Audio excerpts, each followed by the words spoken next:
Y precisamente para profundizar sobre este caso, estas dos personas que están en prisión preventiva y que están acusadas por ser los presuntos autores de este mega incendio, estamos acá en nuestro estudio con Mauricio Valdivia, criminólogo. Muchas gracias, Mauricio, por estar con nosotros acá en Alerta. Muchas gracias, Mary, por la invitación. Queremos entender el perfil de estas personas, porque al parecer hay dos perfiles. Me voy a ir primero con este bombero, el primer detenido, ¿no? Que uno lo primero que se asombra, uno dice un bombero detenido por ser el autor, presunto autor del mega incendio. O sea, ya es un shock. Y uno se pregunta y inmediatamente se nos viene a la mente la palabra pirómano. ¿Estamos hablando de un pirómano en este caso? Sí, en general a la gente le cuesta mucho entender qué hay en la cabeza de alguien que enciende fuego. El fuego se utiliza o se genera, la mayor parte de los incendios se generan de forma, yo diría, producto de una imprudencia, negligencia, mal mantención, es decir, esa es la mayoría, el 90%. En el otro 10% tenemos dos tipos. Uno que es el antisocial, que va a usar el fuego justamente para generar delito, para cometer delito, y dentro de un grupo también pequeño, ese grupo de 10%, tenemos las patologías. Y dentro de las patologías aparece, entre otras, la piromanía. Ya, es una patología, ¿no? Y que se diferencia, lo podemos diferenciar de las personas incendiarias. Sí, el concepto general es incendiario. Y dentro de ese concepto incendiario vamos a dividir justamente esto que yo decía. La mayor parte de los delitos están asociados a negligencia. En el grupo de las patologías también vemos que la mayor parte de los delitos patológicos están asociados justamente a incendios estructurales. No como lo que estamos viendo en este caso, que tienen que ver justamente con incendios forestales. En particular, el pirómano hace una fantasía, genera placer a partir de la planificación y la elaboración de una fantasía, goza en esa fantasía y lógicamente también goza en los actos posteriores, tanto en la realización del fuego como en todo lo que significa participar apagando el fuego. Por lo tanto, es común a nivel, no solamente de nuestro país, y a nivel internacional, aun cuando la frecuencia es muy baja, que aparezcan bomberos vinculados a este tipo de... Eso le quería preguntar, porque uno piensa por qué una persona que tiene un trastorno de piromanía entra a las filas de bomberos. Es por lo mismo. Aparece una especie de fantasía, así como en los dibujos animados, cuando se hace una fantasía, un monito que arriba empieza a elaborar un plan. Y ese plan, desde que comienza a elaborarlo, ya le genera placer. Pero le genera placer y ansiedad. Y ese juego de la placer y ansiedad le lleva a cometer un primer hecho. Por eso aparece justamente la serialidad de la actuación de este tipo de incendiario, que en este caso es el pirómano. O sea, estamos viendo que el caso de Francisco Mondaca, que es el voluntario de bombero, exactamente. Bueno, usted me imagino que vio las imágenes ustedes también en sus casas, estos cigarros, estos dispositivos artesanales, fósforo adosado a estos cigarros. Eso también da cuenta, ¿no?, de un modus operandi que tiene una persona que disfruta encendiendo y prendiendo fuego, sí, ¿no? este caso desde el punto de vista judicial es una cosa y desde el punto de vista de la motivación criminológica o perfil criminal hay otra cosa diferente. Del punto de vista judicial posiblemente los dos van a llevar la misma pena y una pena extraordinariamente alta. Pero desde el punto de vista de la motivación y del perfil hay que hacer una diferencia. El sujeto de CONAF lo que buscaba era tener más trabajo y por lo tanto tener más ingresos. Ahí hay una motivación de tipo antisocial, es decir, lo que busca es una ganancia a partir de la destrucción y el uso del fuego, una ganancia perversa, por suerte. Por supuesto, pero en el estamos hablando de que murieron 137 personas acá por horas extras, es lo que él señala, más bien el compañero, ¿no?, que por eso él quería prender fuego para obtener mayores horas extra y con eso una mayor remuneración. Ahí también estamos hablando de un trastorno. No, no necesariamente. O sí podríamos hablar de un trastorno de personalidad de tipo antisocial, es decir, aquella persona que se aprovecha y va por la vida obteniendo beneficios independientemente de los costos que esto significa. Eso podría darse. Pero en ningún caso eso lo exime de responsabilidad penal. No. Este tipo de gente es completamente consciente de lo que está haciendo y por lo tanto tiene que aplicarse todo el peso de la ley correspondiente. O sea, hay un dolo acá, eso claramente es la base, ¿no? Intención dolosa de obtener un beneficio, tal como quien asalta un banco desde esta perspectiva.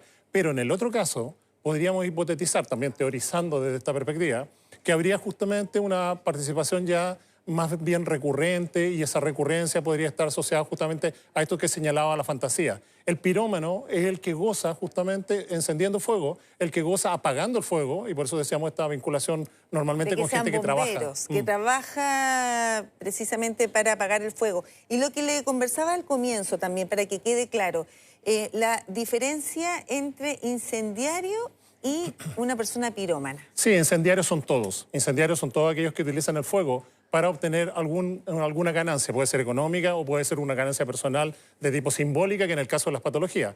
Pero cuando empezamos a desglosar... Pero, por ejemplo, ese ataque, no sé, en el sur, ataque incendiario, ¿eso es...? Es incendiario, es un perfil de un delincuente incendiario, que puede ser justamente, si la finalidad es causar terror, vamos a hablar del terrorista. Si la finalidad se utilizaba mucho, por ejemplo, cuando se asalta un banco, cuando se robaba un cajero, el quemar un vehículo para justamente llamar la atención de la policía. También una finalidad delictual es destruir a través del fuego la evidencia. Por ejemplo, se utiliza un vehículo y para destruir la evidencia se incendia ese vehículo. Esas son modalidades delictuales.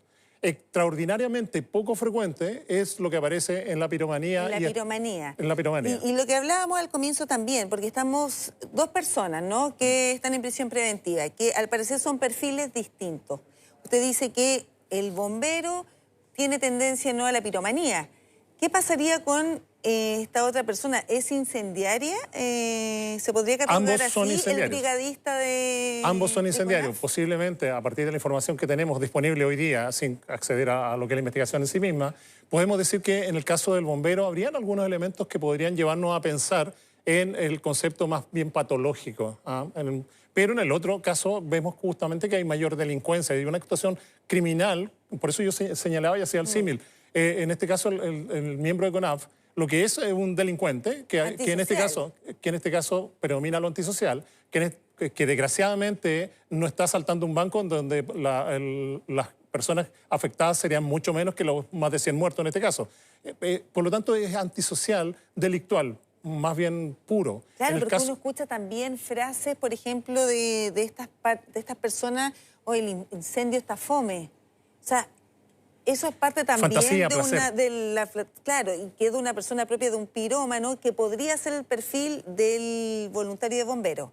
Que estaría justamente más bien asociado, pero los elementos que ellos utilizan, estos elementos retardantes, les dan una doble finalidad. O sea, tienen un aspecto que da cuenta de una planificación antisocial de tipo delictual, es decir, muy elaborado, o sea, un elemento que les permite dejar el iniciador. El fuego necesita tres componentes: necesita combustible, necesita oxígeno y una fuente de calor. Esa fuente de calor acá está utilizando un retardante, y ese retardante les da la posibilidad de moverse. Y por eso que se inician 3, 4 focos prácticamente simultáneos. No, y además, Mauricio, teniendo en cuenta eso, acá también, y lo que ha señalado la Fiscalía, se estudia completamente el día en que comenzar estos focos. El día anterior, Senapred había declarado alerta roja. Se sabía que existían fuertes vientos, calor 30 grados y una baja humedad. O sea, acá hay un trabajo premeditado de ambos. Veamos, yo diría que el que planifica y el que maneja esa información es más bien el que genera justamente la captación. Es como que el integrante de CONAF recluta a esta otra persona, y ahí habría que buscar justamente, hay que continuar con la investigación, porque si lo recluta, ya sabía que era capaz de realizar incendios. Es decir, y si ya sabía, había información previa. Por lo tanto, estos incendios no son los únicos que se han dado en este tipo de sujetos. O sea, uno puede prever que ellos ya se habían concertado anteriormente, y también había estado involucrado el personal del voluntario bombero, también estaba involucrado en otro incendio. O sea, estaba, digamos, siendo investigado. Ahora, ¿qué le hace a una persona? Por ejemplo, yo, brigadista, me comunico con usted y le digo, ¿sabe qué? Concertémonos, hagamos incendios para yo poder aumentar mi remuneración. ¿Qué le hace a la otra persona aceptar un ofrecimiento así? Sí, yo diría que no es tan directo. Esto es como el reclutamiento que se hace a nivel sectario. Los líderes de la secta no invitan justamente a practicar el canibalismo o quemar personas humanas de manera directa, sino que hacen una captación, y yo diría que en esa captación se produjo a partir de algún intercambio de información. Mira, y ese intercambio de información no está puesto en el acento de terminar con el fuego, sino que posiblemente ambos coincidieron en alguna conversación en la cual el fuego era un elemento que los motivaba. Y ahí justamente se va generando este vínculo, y a partir de ese vínculo se genera una especie de sugestión hipnótica. Yo digo que en este caso el sujeto de CONAF tiene componentes, yo no diría psicopáticos, pero sí antisociales. Él es el líder, él maneja, él controla. Y el autor intelectual de todo. Y ha reclutado, ha seducido entonces a este supuesto sujeto. Si hablamos de piromanía, la piromanía se produce en el contexto de la adolescencia tardía, es decir, sobre los 15 años, 18 años. Es decir, si estamos frente a ese tipo de trastorno, ese trastorno no se genera a los 40 años, no se genera a los 30 años. Se genera durante la adolescencia. Adolescencia tardía. ¿Y por qué se genera? ¿Hay indicios de eso? ¿Cómo se desarrolla este trastorno? ¿Cómo se manifiesta también? Porque los voluntarios, compañeros también de este bombero que está en prisión preventiva, señalaban que tenía bajo perfil, que era muy tranquilo. Sí, el bajo perfil se podría asociar con problemas a nivel de la propia identidad. Entonces ahí es donde hay que tener cuidado. Es decir, alguien que tiene una identidad difusa o alguien que se siente poca cosa, la comisión de delito, como lo vemos en el mundo juvenil, de estos jóvenes que se graban incluso cuando son capaces de robar un vehículo. Se graban mostrando las armas, se graban justamente con el vehículo. Uno dice, un delincuente no va a hacer eso para ser reconocido. Les da identidad.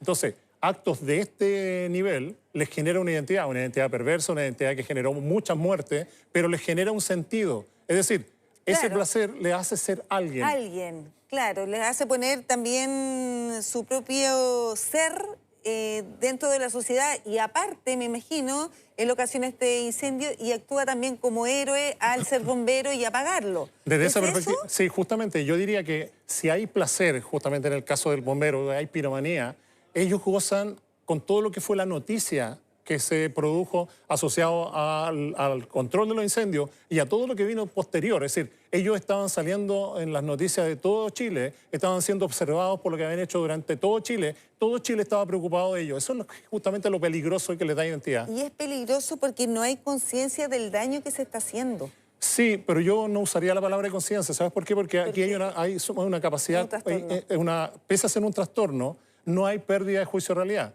Ellos son capaces absolutamente de darse cuenta que lo que estaban haciendo es un delito y que las consecuencias son extremadamente graves de lo que hicieron. Por lo tanto, aquí no hay pérdida de juicio de realidad, ellos son absolutamente conscientes. Imputable, por lo tanto imputable. Y se les puede aplicar hasta el presidio perpetuo calificado, en este caso que se podría llegar a los 40 años. Es una alta penalidad que tenemos en la legislación, afortunadamente, porque estamos hablando de hechos absolutamente graves. Homicidio, o sea que se conjugan dos cosas, el homicidio y el delito de incendio. Por lo tanto, las penas pueden ser extraordinariamente graves, independientemente, como yo decía, del perfil que puede ser diferente en ambos casos. ¿Y los dos podrían tener la misma pena?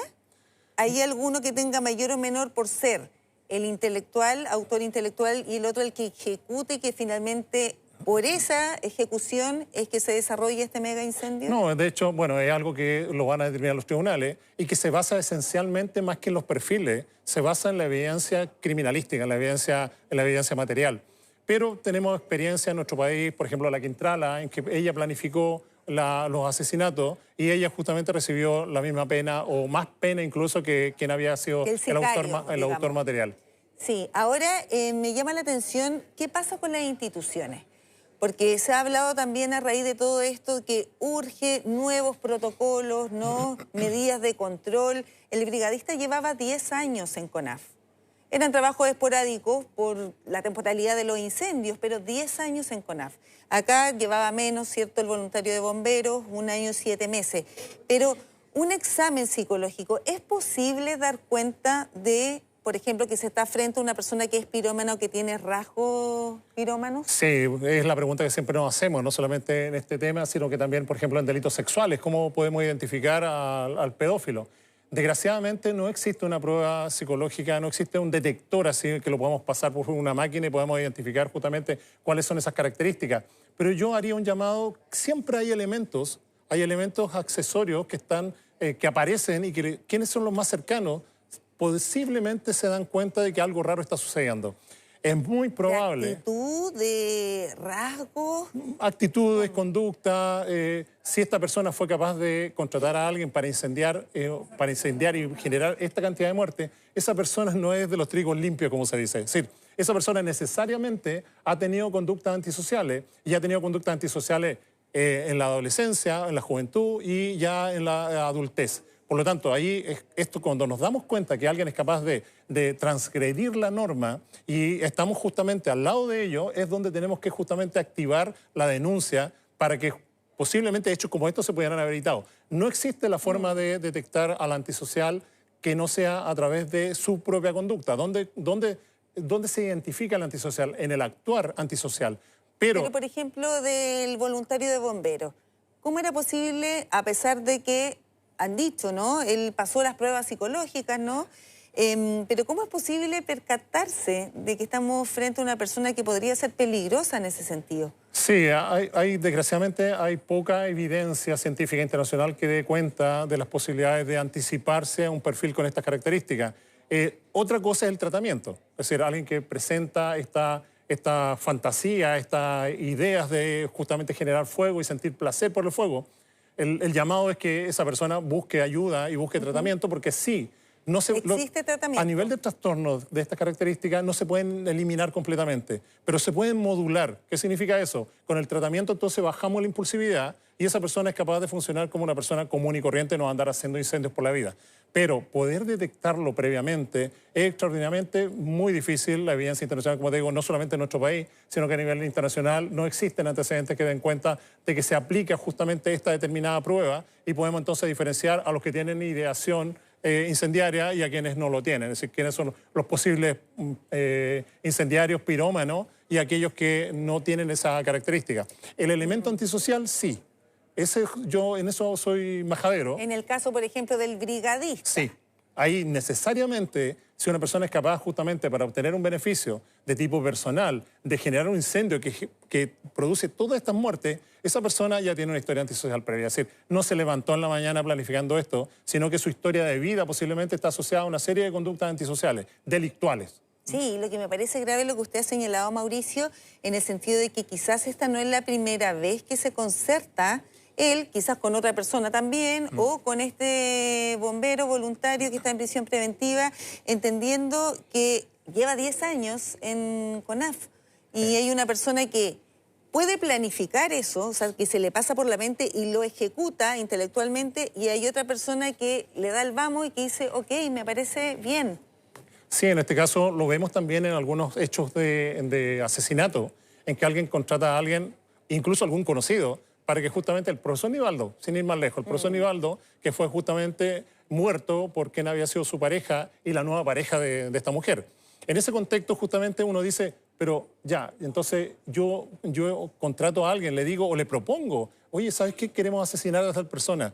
O sea, uno dice, claro, ¿qué pasa en la cabeza de esa persona? Pero hay un vínculo previo, ahí había un vínculo afectivo, emocional previo. En este caso yo voy a la captación, es decir, de alguna forma estas dos personas se unieron y en la conversación apareció entonces esta sensación o este placer, por una parte económico y por otro la fantasía asociada a la posibilidad de que el fuego le va a generar beneficios. Entonces, desgraciadamente, esa conjunción aquí generó la cantidad de muertes que hoy día estamos lamentando. O sea, hubo un vínculo quizás dado también por esa conversación en torno al fuego. Y ahí se comienzan a visualizar a ambos, claro, en algún momento. En algún momento, Mari, como tú decías, es decir, aquí hay que investigar no solamente los hechos que estamos investigando actualmente, sino que cuándo se conocieron. Porque cuando se conocieron quiere decir que ahí comenzó la probabilidad de que estas dos personas empiecen a generar fuego ya planificada, de manera planificada.